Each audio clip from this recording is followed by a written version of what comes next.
The story begins with a priest from a thriving village in Ireland who was traveling to a nearby town on business for his church. The priest's journey across the countryside was long and arduous, and as night grew near, he was forced to set up camp near a dark forest that was reputed to be haunted. During the night, the priest heard a clawing and scratching outside his tent. When he went outside to investigate, he was attacked by a wolf. He was bitten severely, and just as he thought the wolf was about to finish him off, the cross around his neck was exposed. The wolf suddenly ceased its attack and merely stood over him, staring into his eyes. Then, inexplicably, it ran off and left him lying on the ground, bleeding badly from his wounds. The next day, he managed to crawl back to his village, where he was discovered by the local doctor. With good medical care, his wounds soon healed, and he was back to work in no time. The priest was re-energized and tackled his preaching duties with renewed vigor. He inspired the villagers and helped them to build a new church. The fate of his parishioners was strengthened, and every day his church was packed with worshippers. But there were still problems in the village. Every full moon, someone in the village was found dead or went missing under mysterious circumstances. People said that they have seen a creature stalking through the village at night. A creature that walked like a man, but whose body was covered in fur and bore the head of a wolf. There was talk of a curse on the village, and many believed that a werewolf was stalking them and picking them off one by one. The priest began to wonder why God has cursed his village with these horrible murders. It seemed as if there was no end to the death and destruction. One night, during a full moon, the villagers decided that they had to catch and kill the werewolf that was plaguing their village once and for all. They set a trap by tying the most beautiful girl in the village to a tree, using her as bait to lure the werewolf. High above, in the branches of the tree, they rigged up a trap to catch the wolf. Then, they hid in the bushes and lay in wait for their prey. Soon, they heard a crashing sound coming through the forest, and suddenly, the werewolf appeared in the clearing. As it made its way towards the terrified young girl, the villagers cut the ropes that were tied to the tree, and a huge cage crashed down on top of the wolf, trapping him behind its heavy iron bars. The jubilant villagers rushed out from their hiding places and drove long spears into the body of the werewolf, piercing its heart.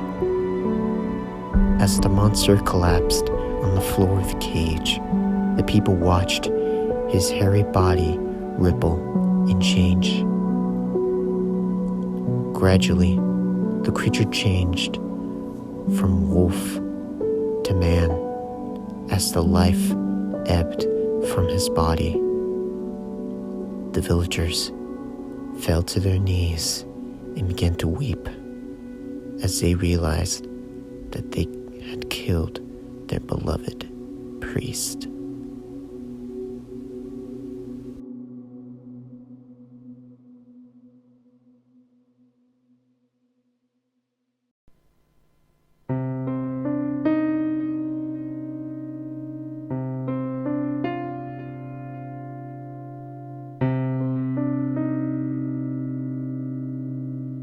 didn't previously post about this experience online before, as I was too scared to. I was afraid people might think I was crazy or accuse me of hurting my own family's pet dog. I never told my friends what my dad and I observed that evening in the woods. My younger brother and my parents are the only ones who know what happened that night. We couldn't resist speculating about what might be concealed in those forests. As the sun would set, something far more evil was hiding in the shadows. We're not allowed to know about the monsters in those forests, or perhaps in all the forests around us. Monsters only surface to harm humans out of dread of being exposed themselves. The woods at night are just for fools who are asking for a death wish. But I'm getting too far into the story without actually telling you what happened, dear reader. It all started during spring break. The whole family was planning to take a vacation during the time that Alex, my younger brother, was out of school. In the woods not far from our home, we had a cabin that my dad had built many summers ago on land that we owned. It seemed like a great spot for the whole family to chill out and temporarily disconnect from the outside world once in a while. The cabin was exquisite and the location was breathtaking. Fortunately, while our family wasn't utilizing the cabin, our one aunt resides there. She would remain there until winter arrived, at which point she would return to Florida, the location of her real home. She benefits from having the cabin, and we do as well. She maintains the cabin in immaculate condition until the family needs to require it. It's preferable than returning to the cabin year after year and seeing that it has numerous issues because everything isn't being used. Once the day of our vacation was supposed to be taking place, the whole family and I rushed to pack everything as we all loaded into the car. Cooper, our dog, leapt into the car as I called for him to get in. Shortly after my parents, my brother Alex, and I got into the car and made sure we had everything we need before heading to the cabin.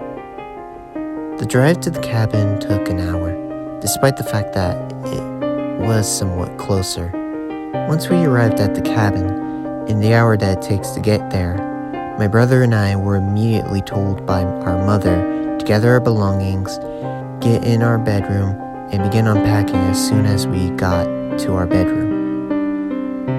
Unfortunately, Alex and I have to share a room because the cabin is not adequate in size, which, hey, it's fine, unless he's being a little obnoxious when he plays video games and announces what he's going to do next out loud.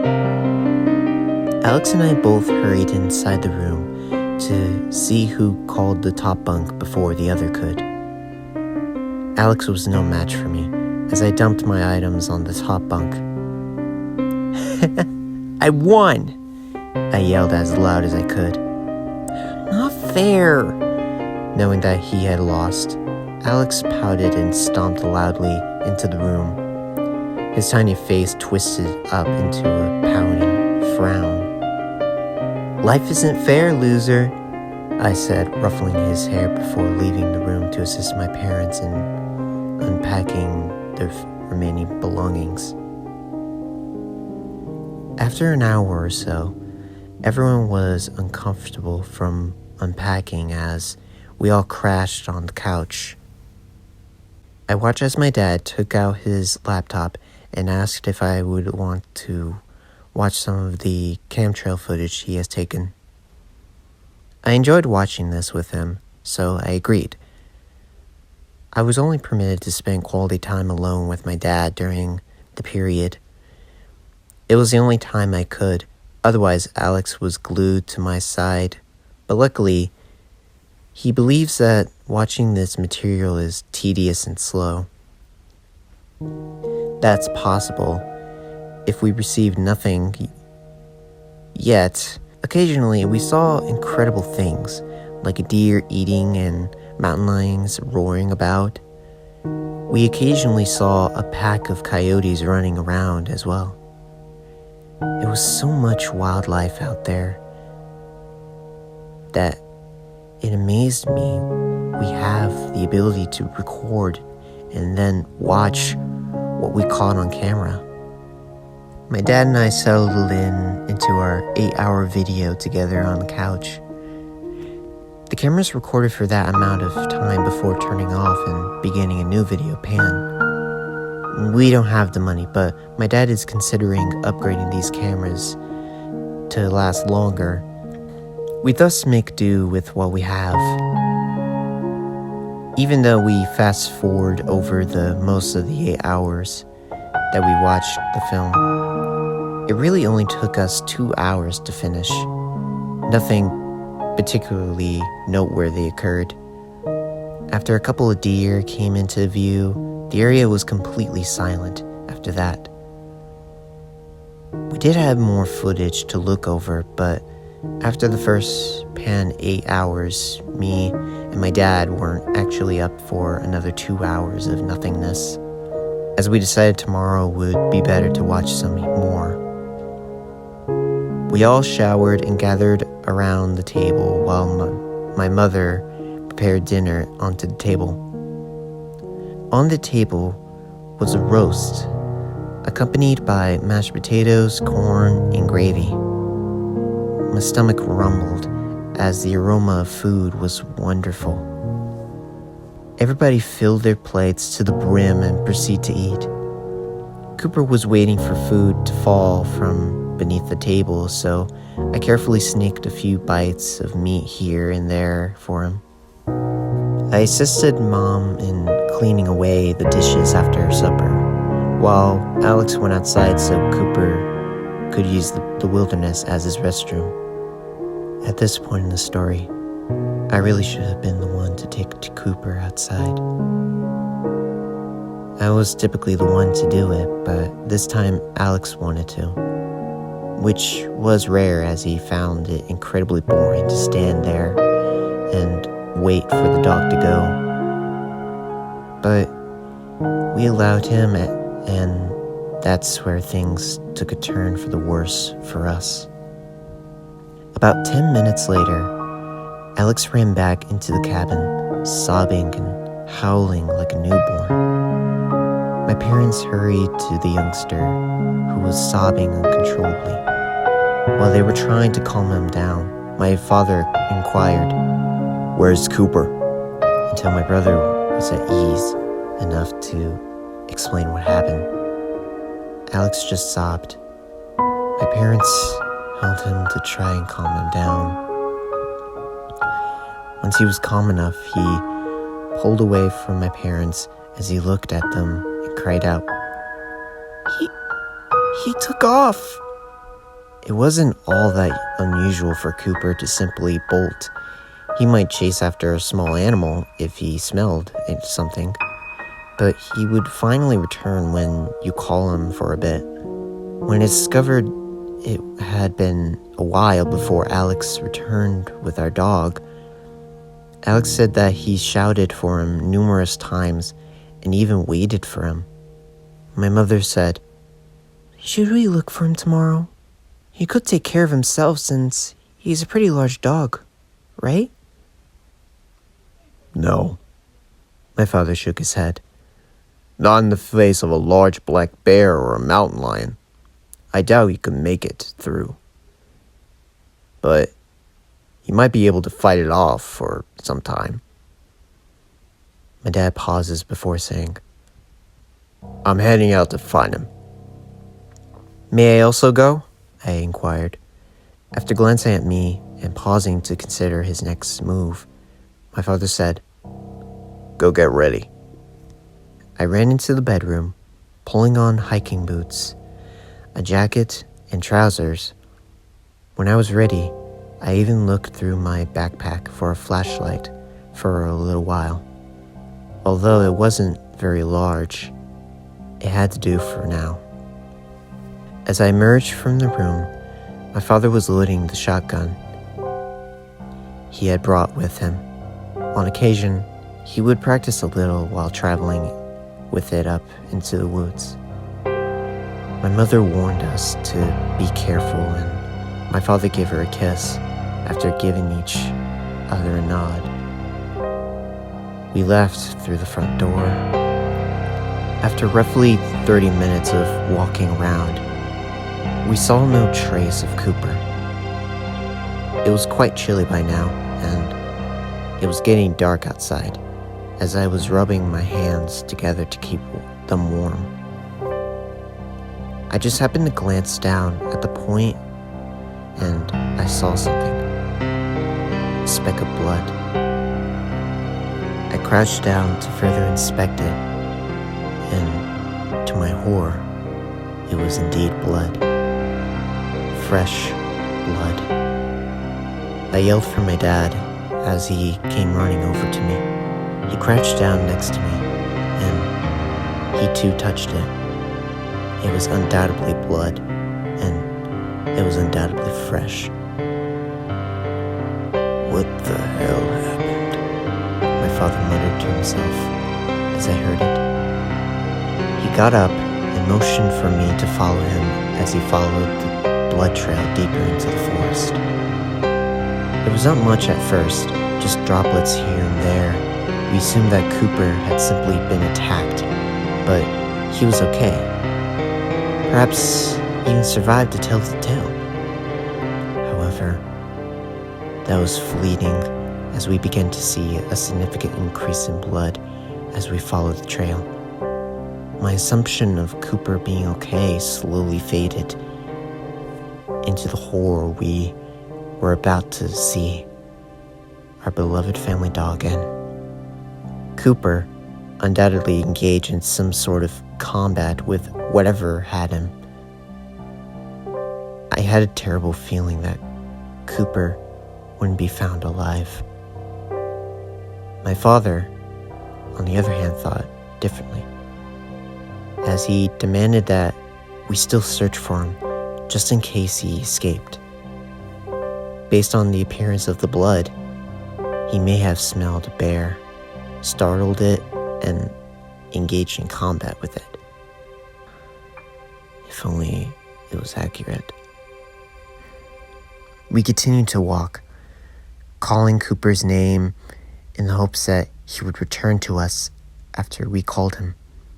For most of the time as we ventured on, there was only silence. We were moving more and farther into the forest than we expected. Cooper must have really been chasing something to be this deep into the forest in such a little amount of time. Unless whatever got him, like a bear, grabbed a hold of him and ran with him. Bears, despite their chunky appearance, are known to run up to 60 miles per hour. So it can explain why he was so deep into the forest if he was caught by a bear. Besides, the woods seemed a lot worse at night, and my legs were starting to hurt.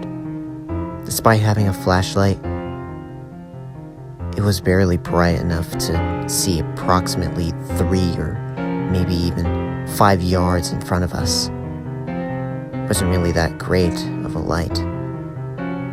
Then suddenly, there was a cry. My father and I were both startled by the distressing sound. The sound of those cries let us know it was Cooper. When we heard it again, my dad and I began to follow the sound that Cooper was producing. He began to whine once more as we called out for him. We were unsure that this indicated he was seriously hurt or that he was attempting to draw our attention, or both. My father stopped me dead in my tracks as we approached close to the area. My father was aware that something was wrong. By the way, he was trending carefully around the twigs to not draw any more attention to us if the predator was still out there. Everything around was dead silent. Not a single tree frog, chirp, or an owl hoot could be heard. There was nothing but silence. Whatever transpired here was enough to strike fear in other animals. Then hiding and not making a peep in fear they would be next on the menu. The hairs on the back of my neck stood erect at this. My breathing got deeper, and I even realized I was starting to panic a little. Using my flashlight, we peered into the shadows and found Cooper, covered in blood, lying on the ground. Even it wasn't the most unsettling aspect.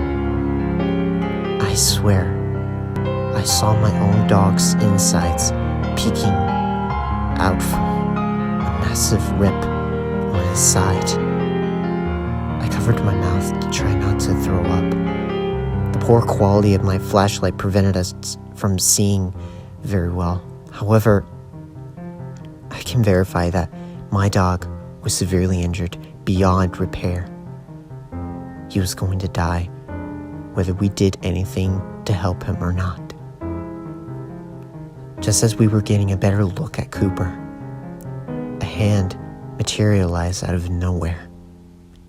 Its fingers were all covered in long gray tufts of hair, and it had long black claws.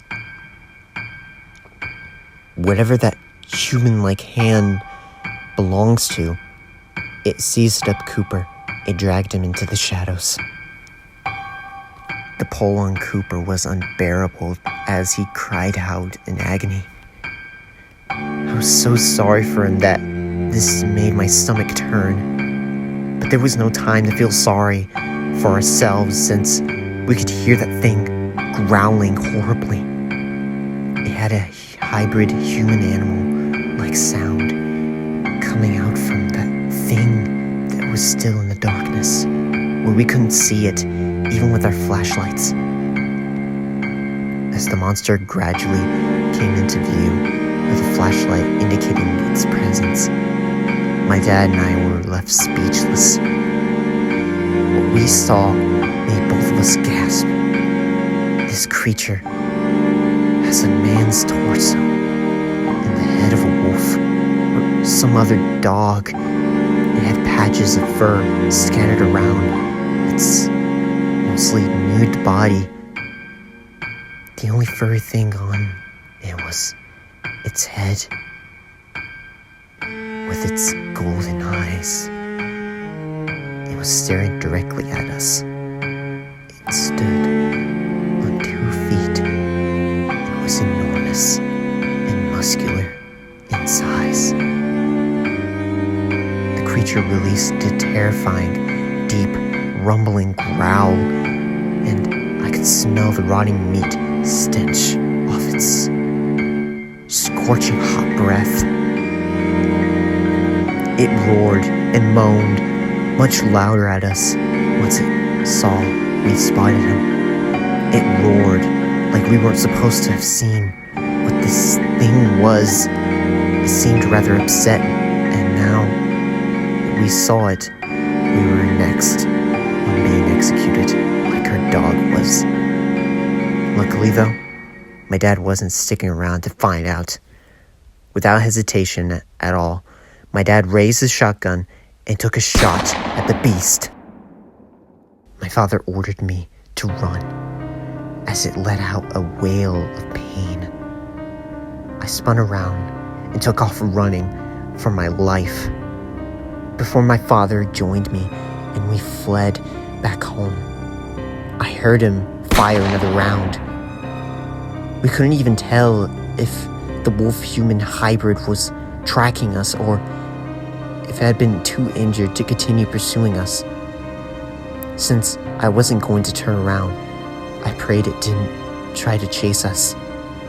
Not even to turn to face Cooper, who wept and whimpered the entire time the thing emerged from the shadows, accidentally revealing itself to us in all of its splendor. We rushed without stopping until we were panting like dogs to get air and burst through the door of our cabin. From the couch where my mother and Alex were sitting, my mother shot up. When my father closed the door and locked it, she approached us. "What happened?" She nearly cried out in shock upon seeing us in the state we were in, panicked and sweating and heaving for a breath of air. We paused to convey what we had observed and the fact that Cooper would not be returning. Once we calmed down and my dad closed the blinds and turned the lights to the cabin off, and we went into the safest room of the cabin, which was its basement. We told Mom and Alex everything. The rest of the night consisted of mostly silence, and every now and again a mourn for our beloved Cooper. The following morning, my father and I returned to the location. Whether it was a smart choice or not, we had to go back to find out if we killed that thing, that werewolf-looking thing. Cooper was there, but he had lost so much blood that he was dead. As it was, he was ripped to pieces. His organs had dried out, and we could see into his rib cage. It was awful that he endured all of that suffering, that we were unable to try to save him or do more for him shattered my heart. We couldn't take the chance of being killed by that creature ourselves. Me and my dad knew that the time of this story, upon seeing the state Cooper was in, he was going to die anyway. He was ripped open, and his organs were damaged. He was bleeding uncontrollably, as blood was everywhere. His, and most likely the werewolf, my dad took 2 shots at before escaping.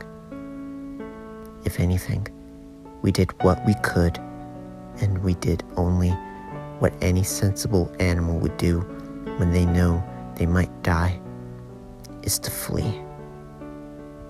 Upon getting Cooper, as we noticed that the monster wasn't there, that thing, werewolf, if you really want to call it that, somehow miraculously survived 2 shotgun bullets, probably in the chest area, as that was the most potent area to hit it at.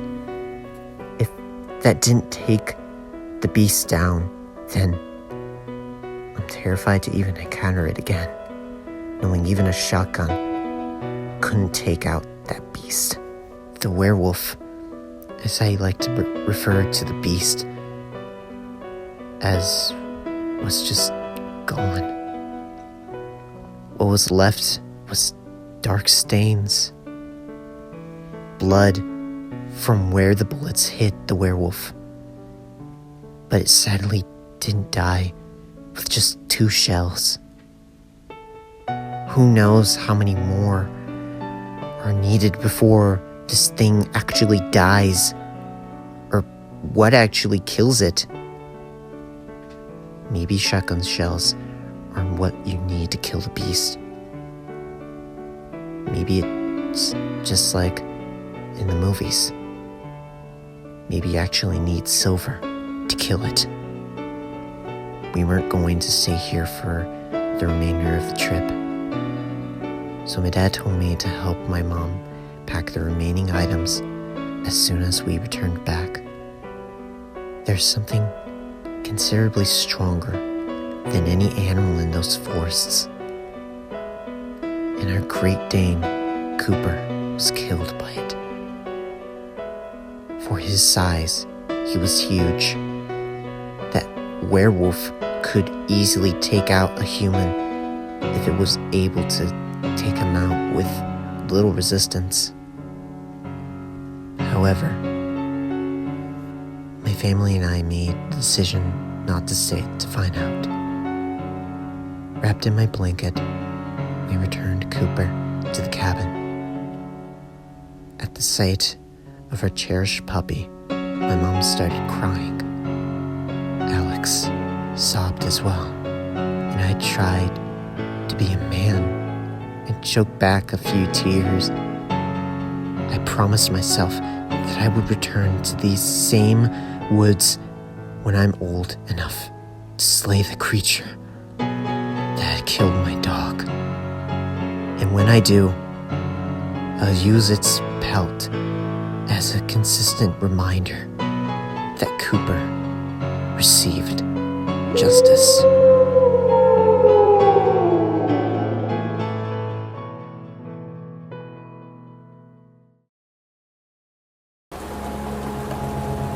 Thank you for watching the video.